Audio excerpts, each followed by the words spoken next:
Las 10 en punto de la noche. Mientras los agricultores franceses mantienen el cerco a París y siguen bloqueando a los transportistas españoles, las protestas también se extienden hoy a toda Bélgica, donde han tomado uno de los principales puertos del país. Son varios los países europeos donde el sector agrario ha dicho basta, se sienten ahogados y poco apoyados por las administraciones. Pues este efecto contagio ya ha llegado a España. Ayer, de hecho, decenas de tractores salieron de forma espontánea a las carreteras de Zamora y hoy lo han hecho en León y Valladolid.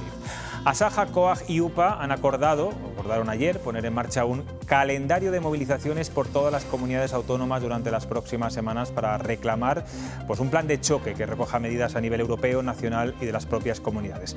Vamos a descender a cuáles son las exigencias del campo con el presidente de Asaja en Castilla y León, don Luciano Dujo. ¿Qué tal? Buenas noches. Muy buenas noches. Vamos a ver las escenas que se están produciendo en Francia estos días, de cortes de carreteras, de autovías, de intentos de sitiar ciertos mercados. ¿Eso se va a ver en España también? Vamos a ver en España y, por supuesto, en Castilla y León, manifestaciones de agricultores y ganaderos de diversos tipos, tanto en comarcas como en las capitales de provincia, como algún posible corte de carretera, manifestaciones a nivel nacional y manifestaciones en Bruselas. Pero sí tengo que decir que todo bajo el paraguas de la legalidad, el paraguas de la unidad del campo. Las organizaciones agrarias, como tú has dicho, ayer firmaron un acuerdo y respetando, por supuesto, a lo que son al máximo las personas, los ciudadanos, que al final son nuestros consumidores y nuestra gente. Todo con la máxima contundencia, pero de gente, todo bajo la legalidad y todo con el respeto. Y de forma pacífica. Y de forma pacífica, como lo hemos hecho siempre. Decía usted de la unidad, pero es verdad que sí que se ve cierta descoordinación, porque UCCL, por ejemplo, convocó la semana pasada una tractorada en Madrid para el 21 de febrero, al que el resto de organizaciones no decidieron sumarse.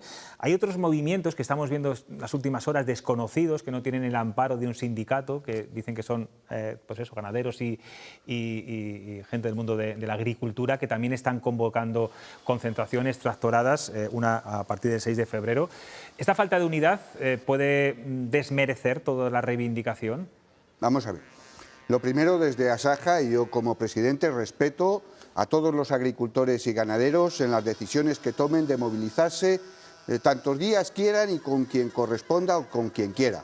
Cada uno, eso sí, es responsable de las manifestaciones que haga, de sus declaraciones y de los actos que se desarrollen durante esas manifestaciones. Pero vuelvo a decir, respeto todas las movilizaciones.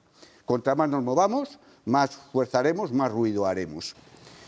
Hay ciertos movimientos que se están dando a través de los grupos de WhatsApp, que están consiguiendo algunas movilizaciones. ¿Y quién está detrás de esos grupos de WhatsApp? ¿Algún partido político en especial? Pues no se sabe. Al final son gente anónima, en muchos casos de fuera de la comunidad, que no se dedican ni a la agricultura ni a la ganadería, pero que están moviendo estas situaciones. Bueno, está bien dejarlo claro aquí para los que estén escuchando. Pero vuelvo a decir, todos esos agricultores tienen mi respeto de esas acciones que están haciendo. Me comentabas de la otra organización de UCCL. Hay un problema claro, que UCCL no tiene representatividad a nivel nacional, sí la tiene aquí. Asaja de Castilla y León se ha manifestado de manera reiterada que UCCL tendría que tener también representación a nivel nacional y nos evitaríamos de muchos de estos problemas, pero en este caso ha actuado mal él convocando una manifestación en Madrid y luego invitando al resto de organizaciones. Así no se hacen las cosas. Cuando tú convocas unas manifestaciones, lo que hay que hacer es juntarnos las personas responsables, acordar la manifestación, el día, el momento, la tabla reivindicativa, no invitar después. Y nosotros, bajo esa unidad que es Asaja, UPA y COA a nivel nacional, la alianza aquí, sí que hemos invitado, pero no después hemos invitado a la UCCL como organización aquí a coordinar las manifestaciones y va a asistir en unidad todos juntos, Asaja, la alianza y UCCL, pues en Ávila, en Salamanca o en León, que ya están convocadas. ¿Y cómo van a evitar ustedes que no se politice esto demasiado, que nadie lo capitalice? Porque estas cosas pasan, sobre todo cuando estamos aquí. Tenemos experiencia más que de sobra. No es la primera manifestación ni será la última. Hace unos meses estábamos en la puerta de la Consejería y en la delegación del Gobierno pidiendo ayudas por el tema de la sequía, que en algo hemos conseguido, no todo, pero sí. Mira, las organizaciones agrarias tenemos 50 años ya de trayectoria, Cada uno sabe de qué pie cojea, tenemos socios de todos los signos políticos y nosotros somos única y exclusivamente del campo. Punto. Bueno, pero el campo, independientes te lo digo totalmente. porque el campo va a ser fundamental de cara a las elecciones europeas que están a la vuelta de la esquina. Las elecciones, cada ciudadano y por lo tanto los agricultores votarán lo que estimen oportuno. Pero las organizaciones agrarias, por lo menos Asaja, es totalmente independiente. Se debe a los agricultores, se debe a las personas que estamos trabajando, que funcionamos y hemos dado muestras durante muchos años que llevamos ya, como digo, casi 50, de nuestra independencia política y de lobbies. Solo nos mueven los intereses de los agricultores y los ganaderos. Y nos enfrentamos o estamos negociando o discutimos con quien sea, de un color de otro, de un modelo o de otro, político, económico, social o de cualquier tipo. La independencia está asegurada. Por cierto, presidente, conocíamos esta misma mañana que el ministro de Agricultura, el señor Planas, ha convocado una reunión con los 3 sindicatos para el viernes con el fin de frenar estas movilizaciones. ¿Qué tendría que prometerles el Gobierno para que no se salieran a la calle? Pues tiempo ha tenido el señor ministro de convocar esa reunión y no vísperas ahora cuando están las manifestaciones en marcha. El ministro tendría que prometer, él y el presidente del Gobierno, ponerse a la cabeza para defender en Europa a los agricultores y ganaderos de 3 cuestiones: la dignidad, la rentabilidad y la falta de libertad que tenemos. Cuando habla de dignidad, ¿a qué se refiere con la de la dignidad? Que se lo escucho mucho decir últimamente. Y eso mismo lo tendría que aplicar el propio Gobierno. Si eso se pone en marcha, estamos dispuestos a hablar de manera inmediata y cuantas veces, como siempre lo hemos hecho. ¿Qué es la dignidad del sector agrario en estos momentos? La que vimos en momentos de la pandemia, que el Gobierno reconocía la labor de los agricultores y ganaderos, produciendo alimentos en situaciones complicadas para alimentar a la sociedad, pero que ahora se ha olvidado, como se olvidó anteriormente. Dignidad se llama que no nos echen la culpa de la contaminación que existe, del cambio climático. Dignidad se llama que valore la vicepresidenta del Gobierno, por ejemplo, a los agricultores y especialmente a los ganaderos, y no valore más al lobo. Dignidad se llama cuando el ministro de Consumo en anteriores etapas pues claramente decía que nuestros productos eran malos o que teníamos explotaciones que maltratábamos a los animales, o ejemplos de estos en los cuales se nos acusa, por ejemplo, del desperdicio del agua, de que consumimos el 70 o el 80% del agua. No, perdón, lo transformamos en alimentos. Dignidad se llama que hace poco se nos decía que teníamos esclavos en nuestras explotaciones. En absoluto. El sector agrario lo que necesita es mano de obra y no la tenemos. Y la pagamos bien y la hacemos de nuestra familia, de nuestra explotación. Entonces, hay ataques políticos desde la Unión Europea, por ejemplo, cuando consiente, permite que entren productos sin las condiciones que se producen en España y se consuman aquí, y sin embargo a nosotros nos estrangule con medidas medioambientalistas absurdas, es decir, poner en valor a un sector estratégico que produce en España el 13, el 14% del Producto Interior Bruto, que estamos ahí con el turismo como los 2 sectores grandes y que, sin embargo, parece que la comida sale de una nevera o sale de una gran superficie. No, sale del trabajo honrado de miles de agricultores y ganaderos. Hemos hablado del Gobierno, ahora hablamos también de la Unión Europea. Ayer el consejero de Agricultura de Castilla y León entendía, decía que, bueno, que respetaba y que entendía sus reivindicaciones. Yo no sé qué puede hacer la Junta de Castilla y León, el Gobierno regional, para mejorar las cosas también. Hombre, pues aquí nadie es santo y todos tienen culpa. La Unión Europea, en este momento, de lo que pide hoy, ahora hablamos de la Unión Europea, sí. El conjunto de eso, el 70 o el 80% el Gobierno tiene y la Junta de Castilla y León. La Junta de Castilla y León tiene muchas dificultades y muchas consecuencias y nos tiene que resolver muchos problemas administrativos. Hay veces que se pierden los recursos en el tiempo, que se nos llena de papeles. Esa burocratización que tanto se escucha estos días. Pónganos un ejemplo, por ejemplo, de un agricultor. ¿Qué papeles? ¿Qué tiene que hacer? No sé si para pedir las ayudas de la PAC, para lo que sea, en fin, pero ¿por qué se quejan tanto de que tienen que rellenar tantos formularios? José Luis, necesitamos un programa entero para eso. Bueno, pero sé que usted es breve. Lo intento. Para instalarse un joven agricultor o ganadero, voy a hacer dos ejemplos. Tiene que tener una acreditación de formación o hacer un curso. Hace la solicitud. La solicitud es un tema importante en el cual hay que argumentar lo que se va a dedicar ese agricultor y ganadero, y posiblemente desde que se inician los trámites pasan 2 o 3 años hasta que se resuelve la solicitud y por lo tanto el pago. Ese hombre, cuando se le otorga ya esa licencia, por ejemplo, quiere hacer una nave, tiene que ir al ayuntamiento, pedir los permisos, hace los proyectos. Después de los proyectos va a la Comisión de Urbanismo y Territorio para hacer la nave. Se tiene que aprobar. Luego se aprueba el preexpediente. Se tardan 3 años. Desde que ese joven se incorporó hasta que de verdad puede hacer esa nave, si es que puede hacerla, y no entra a la Confederación Hidrográfica del Duero y le dice no puedes hacer el pozo y por lo tanto no hay nave, como mínimo 3 años. Ha perdido la ilusión y las ganas.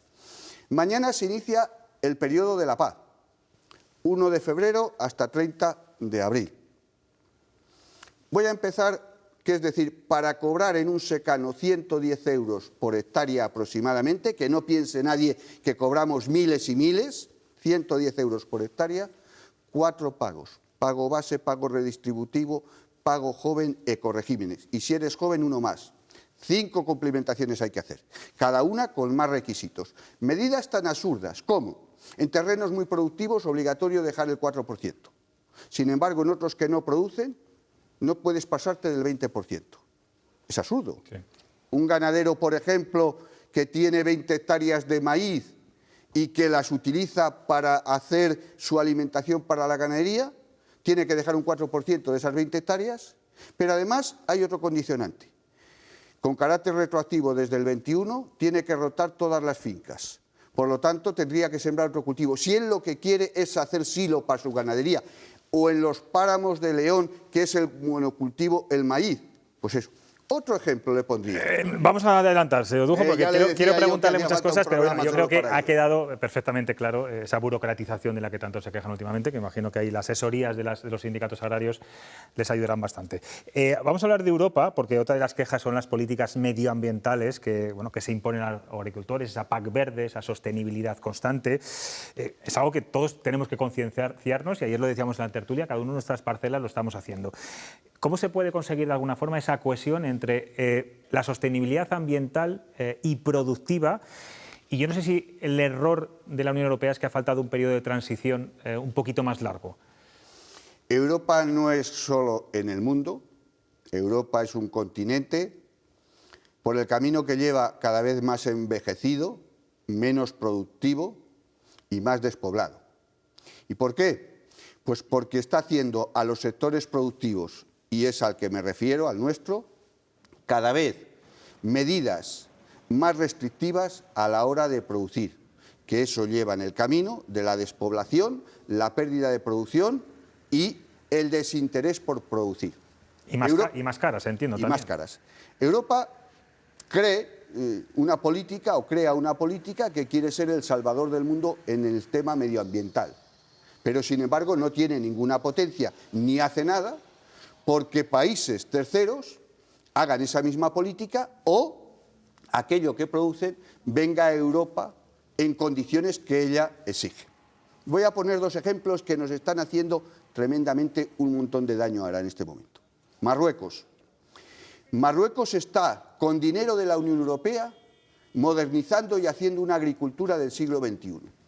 Y sus producciones, sin ninguna tipo de condicionante, ni en abonados, ni fitosanitarios, ni maquinaria, ni registros. O sea, que no cumplen las normativas de la Unión Europea. No cumplen las normas, pues producen y lo introducen en la Unión Europea a través de España. Así no pueden competir, claro. Así es imposible competir, porque ellos obtienen el mismo producto que yo, pero con muchísimos menos costes. Hoy está hundiendo el mercado de los cereales, las importaciones que Europa está haciendo, especialmente España, de Ucrania. España es el segundo país en el mundo que más importa cereal de Ucrania, detrás de China. ¿Qué es lo que está ocurriendo? Pues que la Unión Europea está ayudando a Ucrania, no ha puesto ningún arancel, no solo no arancel, sino que le ayuda para que exporte cereal, materias primas, para mantenimiento de la economía allí, dada la situación de guerra. Por supuesto que el sector agrario quiere ayudar a Ucrania, pero que le ayuden los países, no que arruine a la agricultura. Porque claro, Ucrania está produciendo como quiere, en extensiones muy grandes, con explotaciones tremendamente dimensionadas, sin ningún tipo de restitución, de problema, de falta de medios, como nos exigen en España, todas esas medidas que hemos dicho, pero luego la producción entra aquí al mismo valor. Entonces, yo tengo muchos más gastos y muchos más condicionantes impuestos por la Unión Europea que los que tiene Ucrania. Si el precio es el mismo, yo no puedo competir. Podríamos hablar de Mercosur, que se quiere firmar, que ahora Francia se ha plantado y ha dicho que no hay. Volvemos a lo mismo. Es que la carne de allí no es la misma que aquí, es que allí no hay los controles. Podríamos hablar de Nueva Zelanda, podríamos hablar Chile, de México, todos los convenios que la Unión Europea. Entonces, claro, Europa implanta una política agraria comunitaria, periodo 2021-2027, que entró en vigor el año pasado, con menos presupuesto, restrictiva al máximo, te dice una parte de tu tierra tienes que dejar para que se la coman los pájaros, no puedes tirar tanta cantidad de abono, no puedes tirar fertilizantes, no puedes rotar, no puedes esto, y te doy unas migajas. Pero amigo, todo lo que viene de fuera puede hacer todo. Así es imposible ser Está claro, es una doble vara de medir. Seguramente que muchos agricultores que nos están viendo, que me consta que ven mucho este programa, estarán ahí asintiendo con la cabeza. Vamos a ver lo que le preguntan a nuestros compañeros. Franca. Hola, Donación. Buenas noches. Buenas noches. Yo no sé cuántos años llevas al frente de Asaja, Castilla y León. No me acuerdo ya. Pues desde el 30 de agosto del 2000.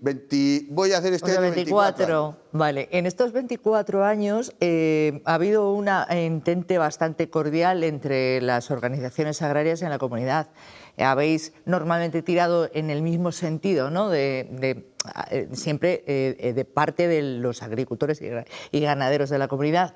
¿Tienes la sensación ahora de que hay un cierto movimiento como espontáneo, digamos, entre comillas, que desacredita un poco en general a las organizaciones agrarias que hemos tenido en estas décadas y que viene alentada desde la ultraderecha y puede estar haciendo daño no solo al campo, sino a la capacidad vuestra de representatividad, negociación, etcétera? Vamos a ver, las organizaciones en Castilla y León, las organizaciones agrarias, estamos más que asentadas. Como he dicho, tenemos entre 45 y 50 años. Tenemos el apoyo de la masiva gente de los agricultores y ganaderos. Voy a dar dos datos. El 11 de febrero del 2023 hubo elecciones a la representatividad de las organizaciones agrarias y del censo que podía votar el 70% fue a votar. Cuando hay una votación con el 70% es que apoyan a los agricultores y los ganaderos. Si es en la tramitación de documentos, el 60 o el 70 o el 80% de los que se hacen en la comunidad lo hacen con las organizaciones agrarias. Las organizaciones agrarias nos llevamos bien en Castilla y León, con nuestras diferencias. Cada uno tiene sus matices políticos, sociales, medioambientales y tal. Hará 15 días que hemos firmado conjuntamente con la Junta de Castilla y León, con la Consejería, una posición de comunidad en cuanto a la flexibilidad de la PAC. En estos momentos, pues se dan muchas circunstancias, entre ellas que hay unas elecciones europeas para el 9 de junio. Y eso alienta a los partidos políticos, alienta a grupos a mover un poco el avispero a ver lo que cae. Bueno, lo ha dicho y todo, en cuanto al sector no va a caer nada, el sector está muy asentado, con los pies en el suelo, muy confiado en las organizaciones agrarias, porque los agricultores son organización agraria, porque afortunadamente en Castilla y León tenemos un modelo que los dirigentes agrarios somos agricultores, no tenemos sueldo, estamos pues por unas convicciones, por unas ganas, por una ilusión, por un equipo de gente que tenemos de eso, y por lo tanto, pues por mucho que quiera alguien desestabilizar, está el pescado vendido y no hay nada que mover en esta 24 cuestión. años son 24 años. Manuel, te voy a pedir brevedad porque, como te conozco, quiero que vayas directamente a la pregunta. Me gustan mucho las organizaciones transversales, usted lo ha definido perfectamente, luchan por un mismo interés. La pregunta es de un buenismo infantil y absurda. ¿No cree usted que los políticos a lo mejor también tendrían que buscar eso? Movámonos todos para buscar los intereses buenos de Castilla y León o de Tarazona de la Guareña. Sí, señor, totalmente de acuerdo. Y hoy estamos viviendo, y antes estaba escuchando un poco el debate que teníais, una situación lamentable política, en muchos casos en los parlamentos autonómicos, nacionales y europeos, que hacen pues que haya una situación de crispación social que luego nos afecta en el día a día a todos, también a los agricultores y a los ganaderos. Y esto es tan sencillo.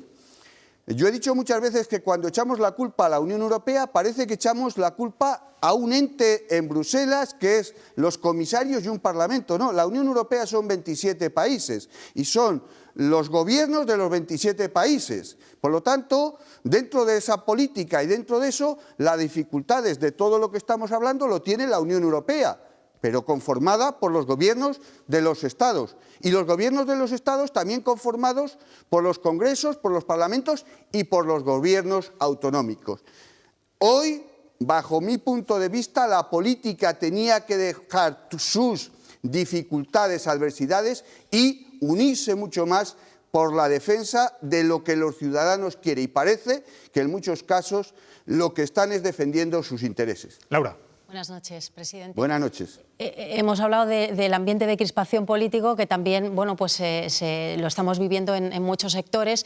El campo, lo cierto es que se está convirtiendo en un auténtico polvorín. Hemos visto las imágenes en Francia. Espero que aquí no sean las movilizaciones, no lleguen a ese punto, pero lo que sí es cierto es que hay una situación muy complicada. Ya no solo es el clima, es la PAC, es la Agenda 2030, usted lo ha mencionado antes, son los costes de producción que también se han disparado, los precios. No es rentable, ¿no?, dedicarse ni a la agricultura ni a la ganadería, la sanidad animal, que también hemos visto enfrentamientos en Salamanca, creo recordar que se produjeron episodios desagradables, pero me gustaría saber cuál es el principal enemigo del campo en este momento, dónde está, en qué punto está. Aun con todos esos problemas, yo quiero decir que España es ejemplo de producción de mucho, bueno y con calidad y con todas las garantías sanitarias. Y Castilla y León es la región de España, dentro de los cultivos que tenemos, más profesional. Por lo tanto, la sociedad tiene que tener seguro que si consume lo nuestro, consume lo mejor y con todas las garantías. Hoy hay dos problemas que tienen gravedad en el campo. Uno es el climatológico. Desgraciadamente llevamos arrastrando durante un periodo muy corto de tiempo malas cosechas. El 17 fue catastrófico, el 20 fue malo, el 22 fue malo y el 23 ha rematado. Ante eso es complicado luchar si no es con sistemas de regadío, que en eso adolecemos Castilla y León, que solo tiene un 15% de la superficie con respecto a la agraria, mientras España tiene un 23%, mientras comunidades como Andalucía un 28%. Estos días de atrás teníamos riadas. Qué bien estaba ese agua almacenada para tenerlo en los meses de primavera o verano. Infraestructuras hidráulicas necesita este país. Una vez dicho eso, que es el tema de la climatología y por lo tanto la producción, el segundo problema es la política agraria comunitaria y todo lo que en ella se engloba, que es al final la rentabilidad de las explotaciones. Hoy nuestros productos, por acuerdos o no acuerdos, lo hablaba antes del tema del cereal, hoy el cereal en Castilla y León está la tonelada a poco más de 200 euros.